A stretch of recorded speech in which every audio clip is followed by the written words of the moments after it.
deportados dos Estados Unidos. Essas são estatísticas, estão aí disponíveis na Polícia Federal. Por isso é que está chegando hoje, a polícia informa, está chegando um novo avião. É um avião fretado pelo governo americano, que chega, vai pousar em Belo Horizonte. São muitos os mineiros que vão para os Estados Unidos para tentar a sorte, né? E está chegando esse avião, não, evidentemente, não foi a negociação para essa deportação, não foi feita em 4 dias de Donald Trump. Isso já estava encaminhado na gestão do Joe Biden, né? Então tem muito, como disse Raquel, tem muito de cenografia nisso, né?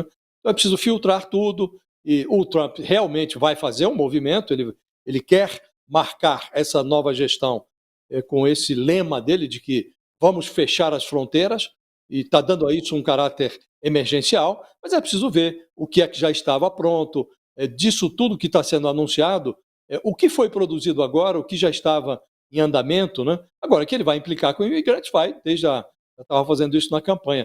Falou que imigrante haitiano estava até comendo animal de estimação num determinado lugar nos Estados Unidos. Falou isso na campanha. Então, uma pessoa que fala isso, que imigrante está comendo gato de estimação lá, pode fazer qualquer coisa, né? E ele está fazendo qualquer coisa.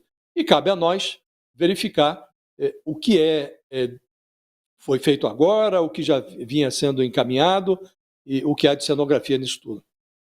Exatamente, Josias. Para tentar nos ajudar a entender isso, se é cenografia, se é realidade, vamos receber o Maurício Moura, o professor Maurício Moura, economista, professor da Universidade George Washington. Maurício, seja muito bem-vindo ao All News, sempre um prazer ter você conosco. E já joga essa batata quente para você, meu caro, você que está aí tendo acesso às notícias de uma forma mais direta do que nós. Essas imagens que estão sendo divulgadas pelo governo Trump, esse relatório da Casa Branca, é cenografia ou já é, na sua percepção, já é o início desse processo de deportação em massa que Donald Trump vai fazer? Ele está flexibilizando já leis para realmente conseguir acelerar esse processo? Bom, obrigado pelo convite, Raquel, Josias, Thales, é um prazer estar aqui. Bom, assim, quando a gente olha os dados, Raquel, o governo Obama, do segundo mandato do Obama, deportou mais do que o primeiro mandato do Trump. E o mandato do Biden deportou mais do que o mandato do Trump também. Claro que teve a pandemia, enfim. Então, os dados, assim... e lembrando que o Trump, no primeiro mandato, foi eleito dizendo que ia erguer um muro entre o México e os Estados Unidos e que o México ia pagar por esse muro. Então, eu sou mais da escola aqui de Washington que acredita que nesse momento há muita pirotecnia, óbvia, né? Que isso é uma promessa de campanha. E o que eu já pude apurar aqui é que o Trump começou a perceber que fazer essa deportação em massa, e significa em massa, a gente tem mais ou menos 11 milhões de imigrantes sem documento nos Estados Unidos, isso demandaria um esforço logístico e financeiro que, obviamente, não está contemplado nesse orçamento ou na estrutura política atual aqui em Washington. Primeiro porque tem um cálculo aqui que custa mais ou menos $15 mil por deportação, e obviamente se você multiplicar 15 mil por 11, vai dar bilhões de dólares que não está em nenhuma linha do orçamento americano para isso, e além disso a logística é muito complexa, porque para você executar uma deportação em massa, você precisaria da ajuda das autoridades locais, mas nos Estados Unidos é uma federação das autoridades estaduais, das autoridades municipais, e são inúmeros os estados e as cidades que não compactuam com essa ideia, com esse mantra do Donald Trump de deportação massiva. Então, assim como teve o muro do México, que produziu praticamente nada em termos de resultado de contenção de imigração ilegal, agora ele começou essa pirotecnia. Por outro lado, acho que vocês estão corretos aí quando vocês avaliaram que ele está criando um inimigo, né? Sempre que ele cria um inimigo, ele cria uma narrativa, né? Que obviamente, principalmente para uma camada importante da base de sustentação eleitoral dele, é fundamental. Lembrando que o Trump surgiu na política porque ele conseguiu vocalizar, verbalizar um sentimento anti-imigrante que parte da população, aqui eu diria 1/3 dos eleitores, tem bastante forte. E ele foi, desde o começo, lá em 2016, verbalizando isso. Então, esse é um elemento fundamental, assim, mas nesse momento é muito mais espetáculo do que política, né? Mais espetáculo do que política. Gente, para quem está na TV, a gente vai fazer um intervalo super curtinho, é papum. Fica aí, hein? Quem está no YouTube, segue acompanhando aqui a nossa conversa com Maurício Moura, Josias Thales. Eu tinha uma dúvida, Maurício. Em que medida está sendo levado a sério o debate nos Estados Unidos? Estamos falando da intenção do Trump de deportar imigrantes, né? O efeito econômico disso, né? Porque a imigração representa também mão de obra, que é muito utilizada nos Estados Unidos, setor de construção, setor de serviços, né? Esse debate já está sendo travado de forma consequente nos Estados Unidos, longe da imprensa, nos setores econômicos efetivos, já estão discutindo isso, não? Essa é uma preocupação enorme de diversos setores. Você tocou num setor que é fundamental, que é o setor de construção civil, né, que basicamente demanda muito essa mão de obra imigrante de baixa qualificação. Essa é uma preocupação enorme, principalmente nas grandes cidades, né, que inclusive as grandes cidades são redutos anti-Trump, né, que o Trump foi muito mais votado nas cidades pequenas e médias, nas cidades grandes é uma grande preocupação de como é que vai perder essa mão de obra, e óbvio, quando começa a perder essa mão de obra, você pressiona salário, pressiona custo, né, das obras, então essa é uma grande preocupação. Outro setor também que se preocupa bastante é o setor de serviços também.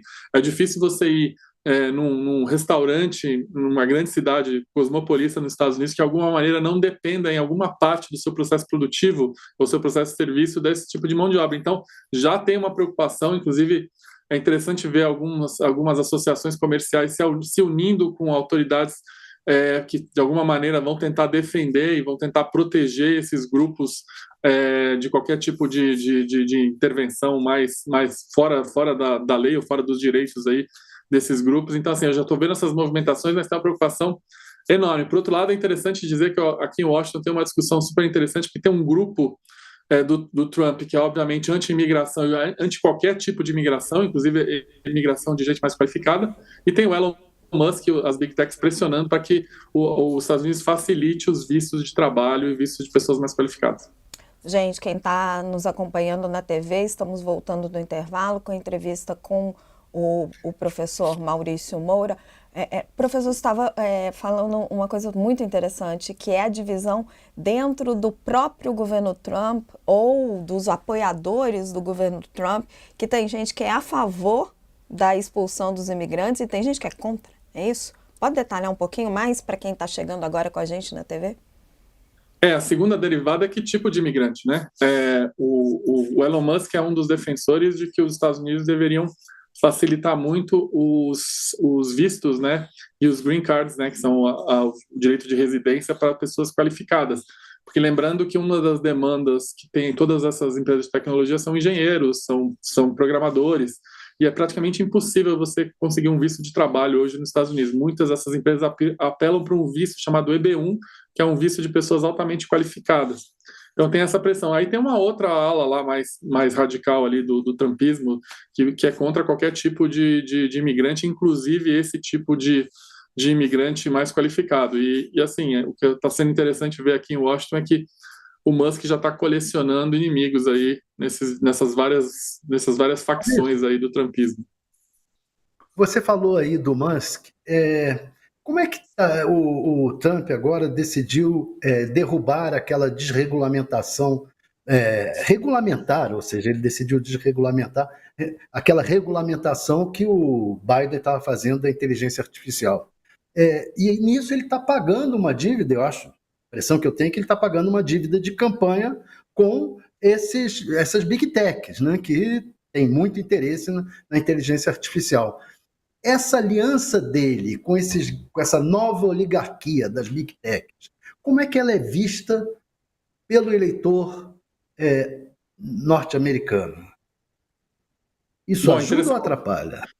Na verdade é o seguinte, é uma coisa bem pragmática, né? Se o Trump foi eleito com a base da pirâmide em termos de renda, né? Então o eleitor de mais baixa renda é o eleitor trumpista, ele é o político popular aqui nos Estados Unidos. E para esse eleitor, quando a gente olha as pesquisas, os dados aqui, vai depender muito da economia. Se a economia for bem sobre esse guarda-chuva aí de bilionários, as pessoas obviamente não vão se afetar. Agora, se a economia for mal, é interessante ver que a oposição aqui já vê como uma grande oportunidade, porque se a economia não patinar, é muito bom do ponto de vista de narrativa eleitoral, dizendo, tá vendo, o Trump se alinhou com os bilionários enquanto vocês estão sofrendo. Então vai depender muito do desempenho da economia, se isso vai ser uma coisa de indiferença ou se eles vão poder usar isso como um argumento de que esse governo, de alguma maneira, não está conectado aí com os problemas reais. Isso a gente não consegue responder ainda. Agora, é interessante ver que dentro do Partido Republicano eles estão começando a perceber que essas big techs estão próximas ao Trump por interesses privados. O que não é uma surpresa, obviamente, mas a gente já ouve isso de próprios políticos republicanos aqui em Washington. Maurício, queria levar você para um outro tema sobre Trump, que é interessante, né? Ele elegeu os imigrantes como um grande inimigo, mas ele parece estar ali flertando com outro inimigo com o qual ele gostava de brigar muito, que é a China. Tá aí a nossa manchete do UOL. O Trump passou o seu primeiro mandato aplicando tarifas contra a China, brigando com a China. Agora dizia que ia aplicar um tarifaço contra a China já nos seus primeiros dias de mandato. Ainda não o fez e hoje estava dizendo que ia fazer um acordo de livre comércio com a China, que podia fazer um acordo comercial com a China, derrubou o dólar no mundo inteiro e agora Pequim indicou que aceitaria negociar um novo acordo comercial com o Trump. Você acha que é para valer um acordo comercial entre Estados Unidos e China? Bom, é difícil dizer se isso é para valer ou não, porque o Trump, cada dia, ele fala uma coisa, mas o que eu queria compartilhar com vocês é uma realidade aqui de Washington, que a China é muito profissional no lobby político que ela faz em Washington.